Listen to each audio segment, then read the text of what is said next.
कक्षा 7 पार्ट 2 दादी माँ। लेखक का नाम है शिव प्रसाद सिंह। यहाँ पर लेखक अपने बचपन की बातें बताते हुए बड़े अनमने मन से दुखी होकर अपने बचपन को याद कर रहे हैं।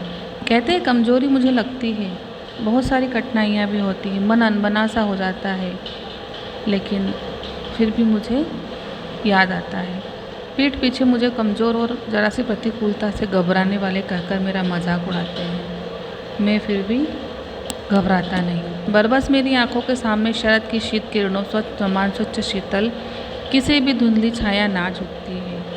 मतलब वो कहते हैं अचानक से मेरी आंखें भर जाती है, जैसे कि शरद की शीत किरणें।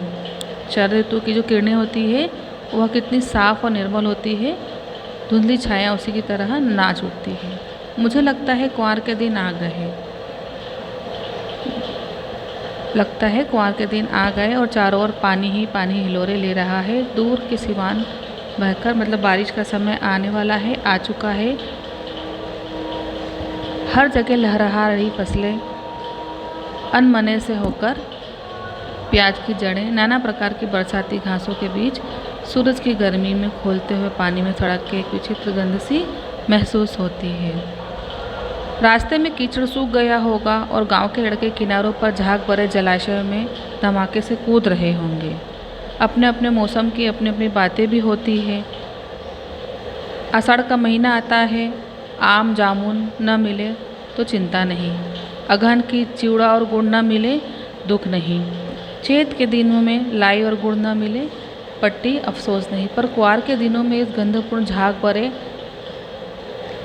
जल में कूदना न हो तो बड़ा बुरा मालूम होता है। लेखक कहते हैं, मुझे ना तो चिवड़ा और गुड़ की चाह है, ना ही जामुन और आम की, और ना ही गुड़ और पट्टी की। मुझे अफसोस सिर्फ इस बात का है कि मुझे उस झाग भरे जलाशय में कूदना न हो तो बड़ा बुरा लगता है। मैं भीतर हुड़क रहा था, मतलब मैं भीतर ही भीतर उससे कूदने के लिए मचल रहा था। फिर वो याद करते हैं कि 2-1 दिन ही तो कूद सका था। बचपन की बातें याद करते हैं, मैं सिर्फ 2-1 दिन ही तो उस जलाशय मतलब तालाब में कूदा था और नहा धोकर बीमार हो गया। हल्की सी बीमारी न जाने क्यों मुझे अच्छी लगी। थोड़ा थोड़ा सा बुखार होने लगा, सर भारी होने लगा। उसके बाद अचानक सा तेज ज्वर हुआ। दिन में चादर लपेटे सोया हुआ था। अचानक दादी माँ नहा धोकर आती है और बोलती है, पतले दुबले से शरीर में पूछती है। आंचल की गांठ खोलकर किसी अदृश्य शक्ति की चबूतरे की मिट्टी मुंह में डाली थी, माथे पर लगाई और दिन भर रात चारपाई पर।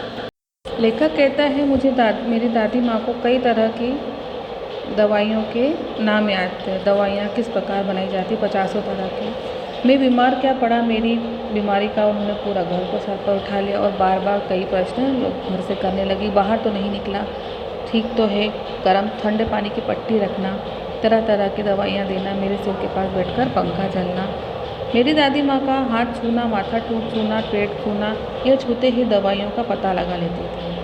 महामारी और विभूषिका के दिनों में रोज़ सवेरे उठकर स्नान के बाद लवंग और गुड़ शिविर जलधारा। महामारी मतलब एक बीमारी होती है, उस समय सुबह जल्दी उठकर वह सबको लौंग गुड़ मिश्रित देकर, पानी दूध देकर सफाई का घर में काम करना। दवा में देरी होती तो सबको चिल्लाती, मिश्री या शहद खत्म हो जाता, चादर या गिलाफ नहीं बदले जाते तो वो जैसे पागल सी हो जाती। उन्हें साफ़ सफाई का बहुत शौक था। मेरी दादी माँ वैसे बहुत गांव वालों के लिए भी चिंतित रहती थी। गांव वालों का भी कुछ भी परेशानी होती तो वह तत्पर तैयार रहती थी। मेज़ महाराज अपने मन से पकाकर खिचड़ी या साबू डॉक्टर साहब आकर नाड़ी देख जाते हैं। मुझे जो घर में खाना बनाते हैं वह साबूदाने की खिचड़ी ये सब बनाकर देते और बाहर से डॉक्टर वैद्य साहब आते और मेरी जो नब्ज़ हाथ की नाड़ी देखकर मुझे दवाइयाँ दे जाते थे। उन्हें मिक्सर की शीशी की पिटाई से डर के बुखार भी भाग जाता था। भैया की शादी सर पर आ चुकी थी। दादी माँ का उत्साह और आनंद का ठिकाना न था। दिन भर काम में लगी रहती। यदि कोई आवाज़ लगाता तो बोलती कि बुरा मत मानना, मेरे बिना काम काज यहाँ नहीं होगा, बिना मेरे काम कोई करने वाला नहीं है। दादी माँ कुछ करती नहीं, फिर भी दिन भर जाने अनजाने सभी जानते थे और चिल्लाती रहती, पर किसी काम में उनकी अनुपस्थिति वस्तुतः विलम्ब का कारण बन जाती थी। एक दिन मैं सो रहा था, अचानक से मेरे कान पर आवाज़ गूंजी। दादी माँ ऐसा लग रहा था किसी पर चिल्ला रही है। बाहर खड़ी धन्नो, एक कोने पर खड़ी रामी चाची चिड़ै। बाहर निकसार दादी माँ किसी पर बिगड़ रही थी। देखा पास के कोने में दुबकी रामी चाची खड़ी है।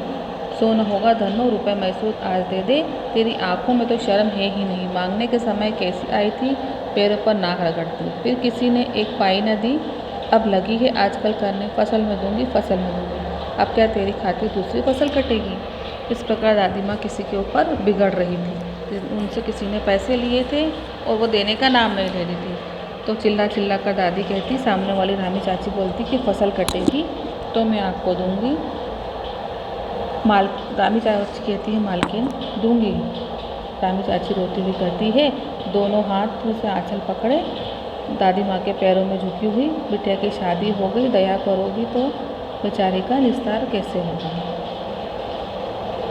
दादी माँ बोलती, हट हट पीछे हट, मैं नहाकर अभी आई हूँ, मुझे मत छू। ऐसा कहकर दादी माँ उसे पीछे घसीट देती है।